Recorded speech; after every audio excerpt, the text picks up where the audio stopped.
할렐루야. 아멘. 다음에 우리 옆에 분들하고 인사 나누겠습니다. 잘 오셨습니다. 잘 오셨습니다. 정말 잘 오셨습니다. 여러분 잘 오셨습니다. 바쁘고 분주했던 하루 일과를 마치시고 이 저녁의 시간, 이 쉼의 시간을 내려놓으시고 또 하나님께 예배하러 오신 모든 예배자분들을 진심으로 환영하고 축복합니다. 주님을 생각하시고 예배하기를 소망하며 옮기신 이 모든 발걸음을 우리 주님께서는 분명 기억하여 주실 것이고 기쁘시게 받으셨을 줄 믿습니다. 오늘 주님께 드리는 이 예배를 통해서 진정한 쉼과 위로, 회복이 우리 안에 있기를 소망합니다. 또한 오늘 이 예배의 자리로 옮긴 이 발걸음 여러분 평생에 잊지 않고 계속해서 끊임없이 주님께 드릴 수 있기를 또한 소망합니다. 먼저는 이 예배를 찬양으로 열어주신 우리 오직 예수 찬양팀께 너무 큰 감사드립니다. 모든 성도님들이 하나님께 찬양 드릴 수 있는 축복의 통로로 계속해서 쓰임 받으시길 소망합니다. 또한 은혜로운 찬양으로 우리에게 부모님의 사랑과 사랑을 다시 한번 생각하게 해주신 우리 임마누엘 성가대에게도 감사드립니다. 언제나 아름다운 하모니로 늘 주님을 찬양하며 감동을 전할 수 있는 우리 임마누엘 성가대 되길 진심으로 또한 소망합니다. 여러분 어느덧 이렇게 시간이 지나고 2025년도의 시간이 3분의 1이 지났습니다. 여러분 벌써 3분의 1이 지났어요. 아직은 아침 저녁으로는 조금 쌀쌀하기는 한데요. 하지만 계절이 바뀌고 있는 것도 이제 체감이 되고 있죠. 또 이러다 보면 어느 순간 이 단에서 땀을 뻘뻘 흘리고 있는 저를 보게 되실 겁니다. 여러분 1년의 3분의 1이 지난 이 시점에 2005년도 올해 시작할 때 하셨던 다짐들을 다시 한번 생각해 보셨으면 좋겠습니다. 저에게는 올해는요 조금 특별하게 흘러가고 있는 것 같습니다. 삶을 살아가는 터전, 지역이 바뀌었고요. 또한 사역하는 교회가 바뀌었습니다. 그리고 하는 역할도 바뀌었고요. 함께 신앙생활을 해야 하는 성도님들도 그런 성도님들과의 인연도 다 바뀌었습니다. 그리고 또 아직은 너무나도 과분한데 이 목사라는 직분도 받았습니다. 이러한 2025년 가운데 더욱 하나님을 알아가자, 하나님을 더욱 바라보자, 하나님과 우리 성도님들을 보시기에 진짜 부끄럽지 말자라는 그런 개인적인, 굉장히 지극히 개인적이면서도 평범하고도 하지만 또 단순한 그런 삶의 목표를 한번 세워봤는데요. 여러분 또 하나 개인적으로 굉장히 지극히 개인적인 계획을 하나 세운 것이 있습니다. 다이어트입니다. 예.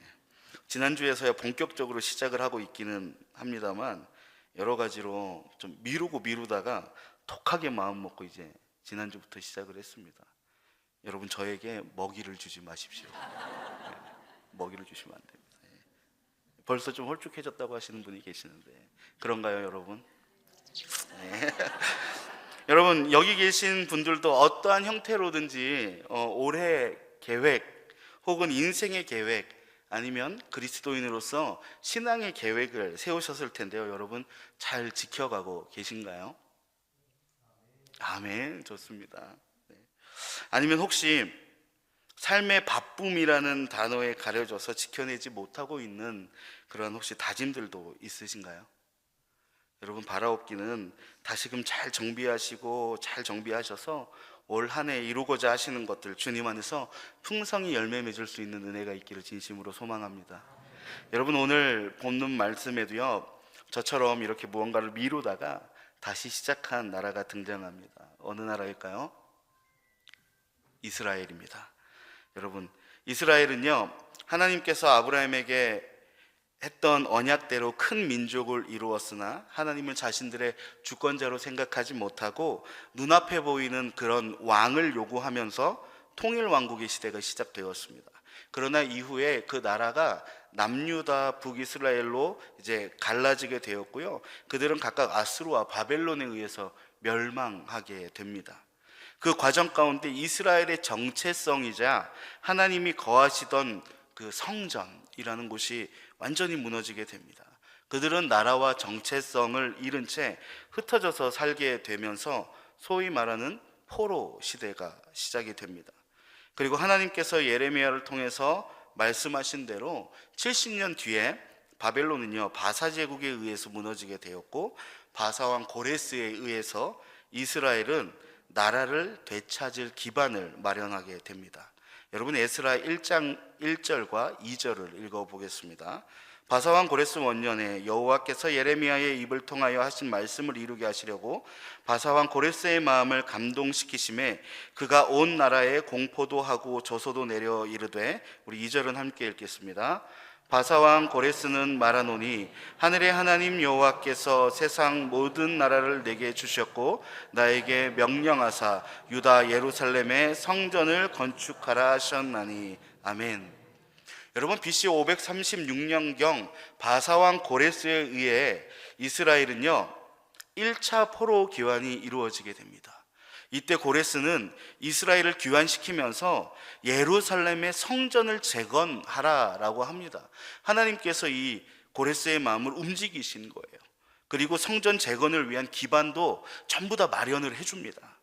여러분, 우리 하나님께서는 필요하시다면 우리 주변의 대적자들 혹은 그 어떤 것이든 무엇이든지 사용하셔서 우리가 회복을 하는데 분명히 도움을 주시는 줄 믿습니다. 여러분, 그러한 하나님이 끝까지 붙들고 살아갈 수 있는 모두가 되시기를 진심으로 소망합니다. 자, 그렇다면 그렇게 돌아가는 이스라엘이 여러분 무엇을 가장 먼저 해야 합니까? 성전을 다시 지어야 하는 겁니다. 성전을 재건해야 하는 것입니다.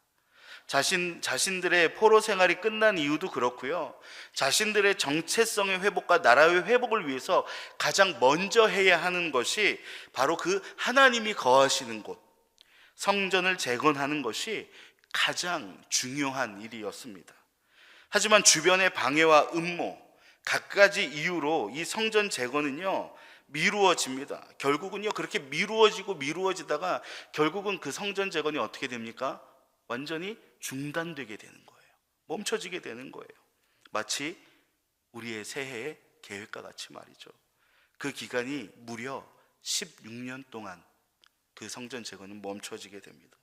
이 16년 동안 기간 동안 이스라엘의 삶은 여러분 어떤 모습이었을까요? 학개서 1장 9절을 읽어보겠습니다. 너희가 많은 것을 바랐으나 도리어 적었고 너희가 그것을 집으로 가져갔으나 내가 불어 버렸느니라.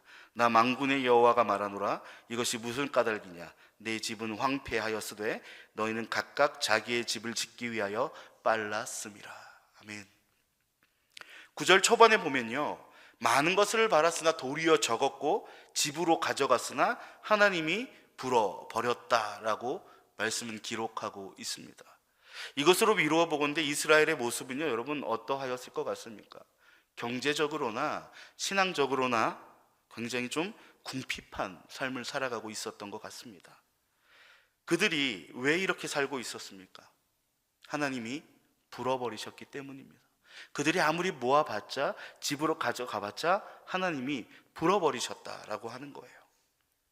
모으지 못하도록요, 쌓아두지 못하도록 하나님이 불어버리신 거예요. 그렇게 하신 이유가 무엇입니까? 9절 하반절에 나옵니다. 각각 자기의 집을 짓기 위하여 빨랐음이라.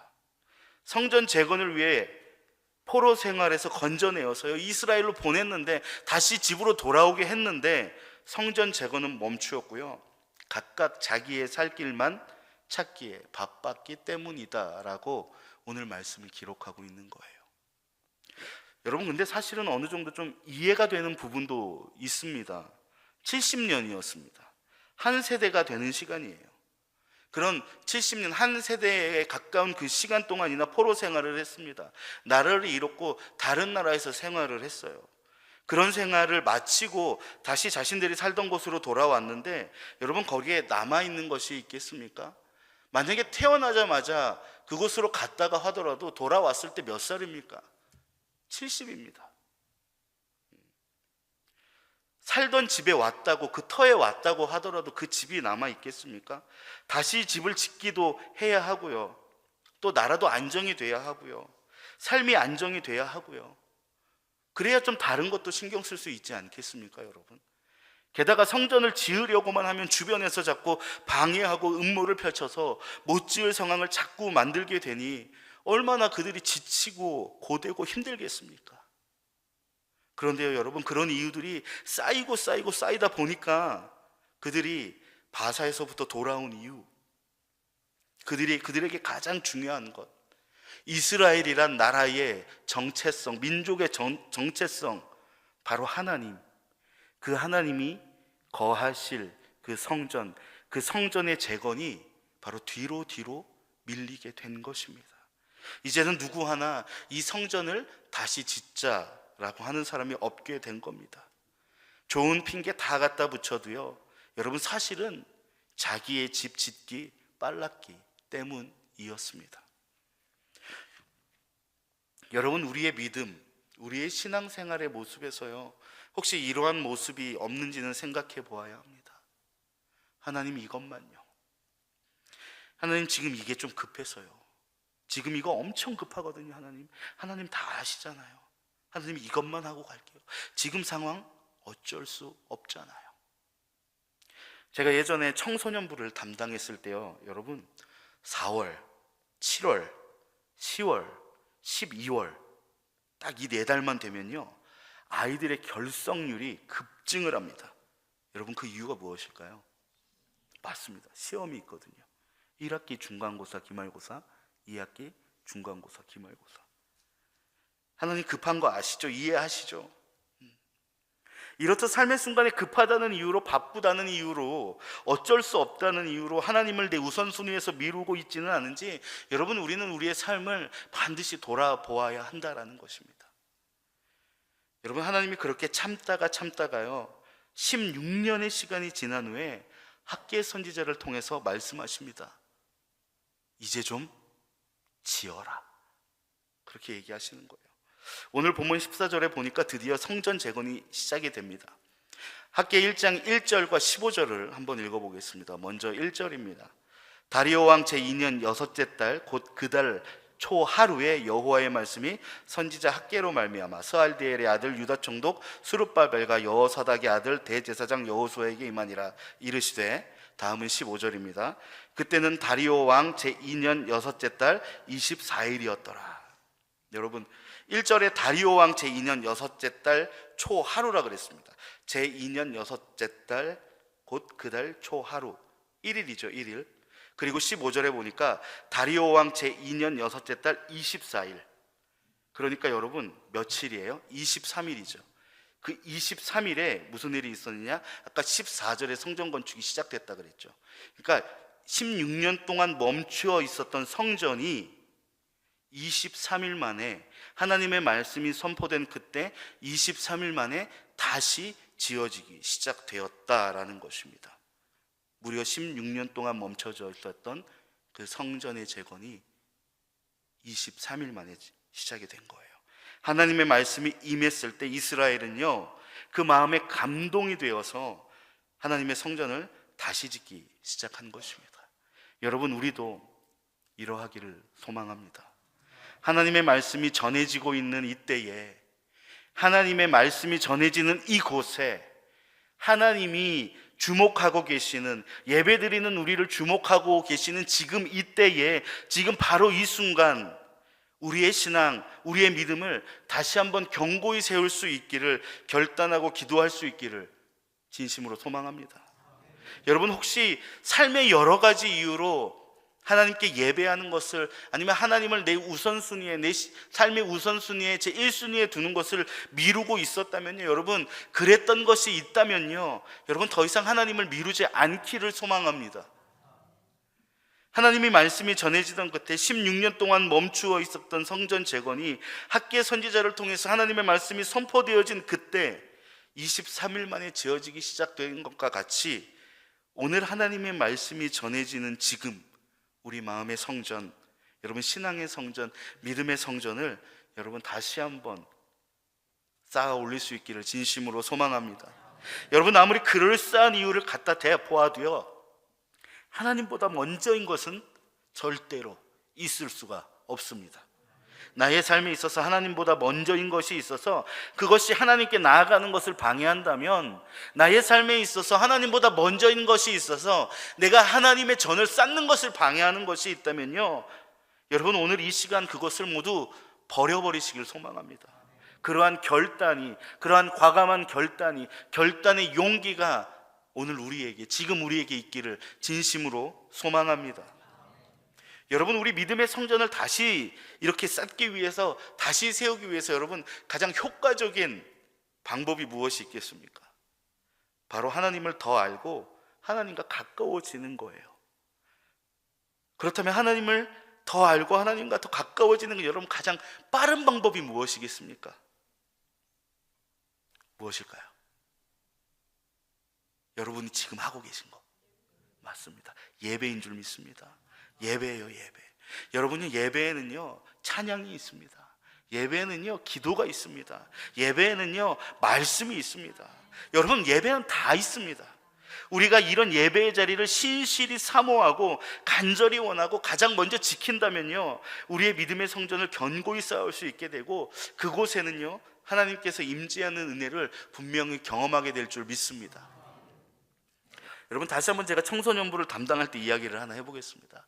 주일 아침이나 전날인 토요일에 담당하는 학생에게 전화가 올 때가 있습니다.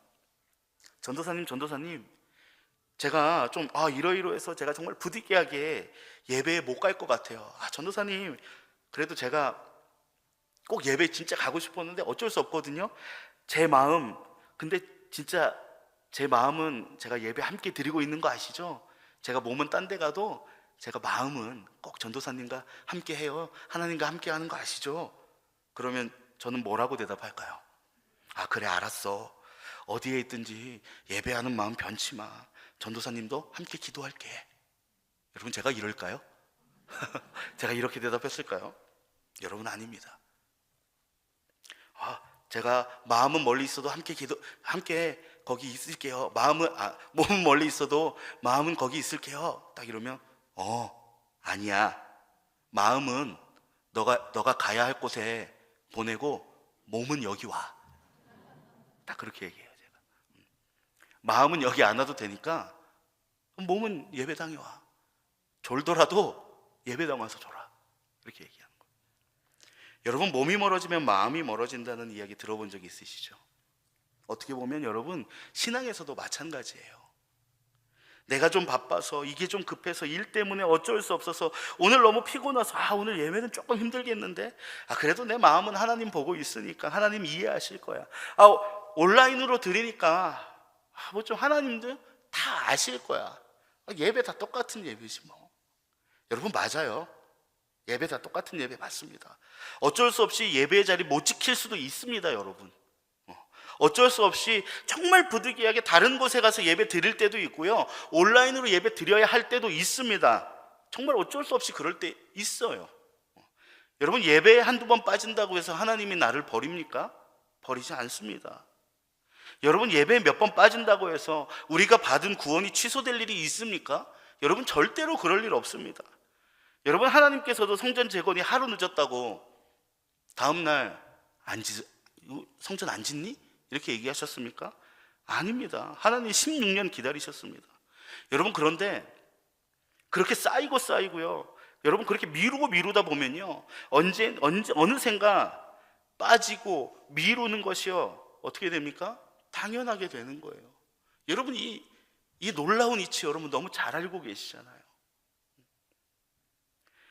그렇게 당연시 되면요, 하나님은 어느샌가 내 삶 저 모퉁이에서 그저 내가 언제 돌아오려나 그렇게 안타깝게 기다리고 계실지도 모른다라는 거예요. 여러분, 시인과 촌장의 가시나무새라는 노래를 아시나요? 이 노래의 가사 중에 이런 구절이 있습니다. 내 속엔 내가 너무도 많아 당신의 쉴 곳이 없네. 내 삶에 내가 너무 많으면요, 내 것이 너무 많이 채워져 있으면요, 하나님이 우리 안에 들어와서 여러분 쉴 곳이 없어지는 거예요. 지금 여러분들의 마음에는 무엇으로 가득 차 있습니까? 내 마음에는 하나님이 가득 차 있습니까? 아니면 나의 삶의 그런 터전이, 나의 삶의 사업이, 나의 삶의 일이, 나의 삶의 비전이 가득 차 있습니까? 여러분, 하나님을 더 가까이 할 수 있는, 하나님을 내 마음에 가득 채울 수 있는 우리 모두가 되기를 진심으로 소망합니다. 하나님이 내 마음에 거하실 수 있게 내 마음의 성전을 누구보다 빨리 완성하시길 소망합니다. 또한 예배의 자리를 사모하시어서 하나님과 멀어지지 않기를 소망합니다. 그리고 모든 삶의 순간의 예배를 계속해서 이어나아갈 수 있는 우리 모두가 되길 소망합니다. 그렇게 우리의 몸과 마음을 거룩한 성전, 하나님이 거할 수 있는 성전으로 세울 수 있는 우리 모두가 되길 진심으로 소망합니다. 그리고 그 자리를 나의 것을 다 비우고 온전히 주님이 들어와서 앉을 수 있게끔 온전히 주님께 내어드릴 수 있게 또한 진심으로 소망합니다. 우리의 모든 것 다 주님께로 내어드릴 수 있는 우리 모두가 되기를 진심으로 소망합니다.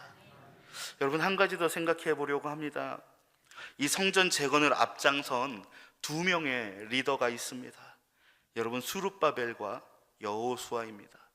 여러분, 먼저 이 스룹바벨은요, 이스라엘의 정치적인 리더였습니다. 이름의 뜻은 스룹바벨, 바벨의 아들이라는 뜻입니다. 여러분, 바벨은 남유다를 멸망시킨 나라입니다. 거기에서 태어난 아들이라는 뜻이에요.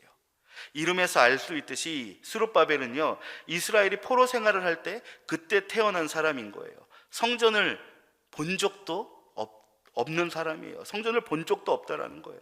그리고 정치적인 리더였기 때문에 성전의 재건보다는 나라의 재건이 더 중요했을 수도 있습니다. 또한 스룹바벨은요, 남유다의 왕이었던 여호와긴의 손자였습니다. 여호와긴은 18살에 3개월 동안 남유다를 다스린 왕으로요, 평가는요 악한 왕이었어요. 불과 3개월 통치하는 기간 동안에 여호와 보시기에 악하였다라고 평가받는 왕이었어요. 18살이에요. 하나님을 멀리 해온 왕이었습니다. 그러니까 스룹바벨은요, 불순종의 집안의 사람이었다라는 겁니다. 그리고 또 한 명의 리더인 여호수아입니다. 스룹바벨이 정치적인 리더였다면 여호수아는 신앙적인 그런 신앙을 이끄는 신앙의 리더였습니다. 포로 전부터 성전에서 제사를 이끌던 대제사장 가문의 후손이었고요, 첫 대제사장이었던 아론의 후손이기도 했습니다. 믿음의 집안 사람이라는 것입니다. 하나님을 멀리했던 불순종의 집안의 사람 스룹바벨, 그리고 대대로 대제사장을 지낸 믿음의 집안 사람인 여호수아, 이 두 명이 지금 성전 재건을 이끄는 리더들이라는 것입니다. 여러분, 우리 온천제일교회가 이러한 모습이 되어야 합니다. 무슨 이야기입니까? 여러분, 태어날 때부터 하나님을 믿었던 집안에서 신앙생활을 이어온 분도 계실 것이고요, 또 저와 같이 집에서 처음 하나님을 믿은 신앙의 1세대 분들도 계실 겁니다. 직분을 가지신 분도 계실 것이고요, 직분을 가지지 않으신 분들도 계실 것입니다. 여기에는 하나님을 인격적으로 만난 분들도 계실 것이고, 이제 막 신앙생활을 시작하셔서 하나님을 막 알아가는 분들도 계실 것입니다. 또 하나님을 가장 사랑하시는 분도 계실 것이고, 또 삶에 너무나 어렵고 힘든 가운데 하나님을 원망하고 계시는 분도 있을지도 모릅니다. 많은 생각과 각기 다른 신앙의 모습을 가진 그리스도인들이 모여있는 우리 온천제일교회일 것입니다. 이제는 우리 온천제일교회가요, 모두가 하나님의 말씀을 함께 듣고 같이 일어나서 주님의 참된 교회를 세워나가길 소망합니다. 어떤 집안, 어떤 신앙의 터전, 삶, 그런 거 중요하지 않습니다. 함께 힘을 합쳐서 교회를 교회답게 세워가는 것, 여러분, 그것이 중요할 줄 믿습니다.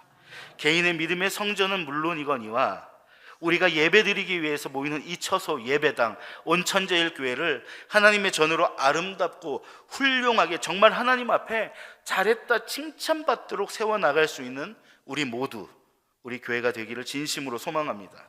이제 주의 성전을 재건하는 신앙의 사역, 믿음의 일들을 더 이상 미루지 않고 하나님이 원하시고 하나님이 거하시는 우리, 그리고 우리 온천제일교회가 되어 합력하여 선을 이루는 주님의 교회가 되기를 간절히 소망합니다.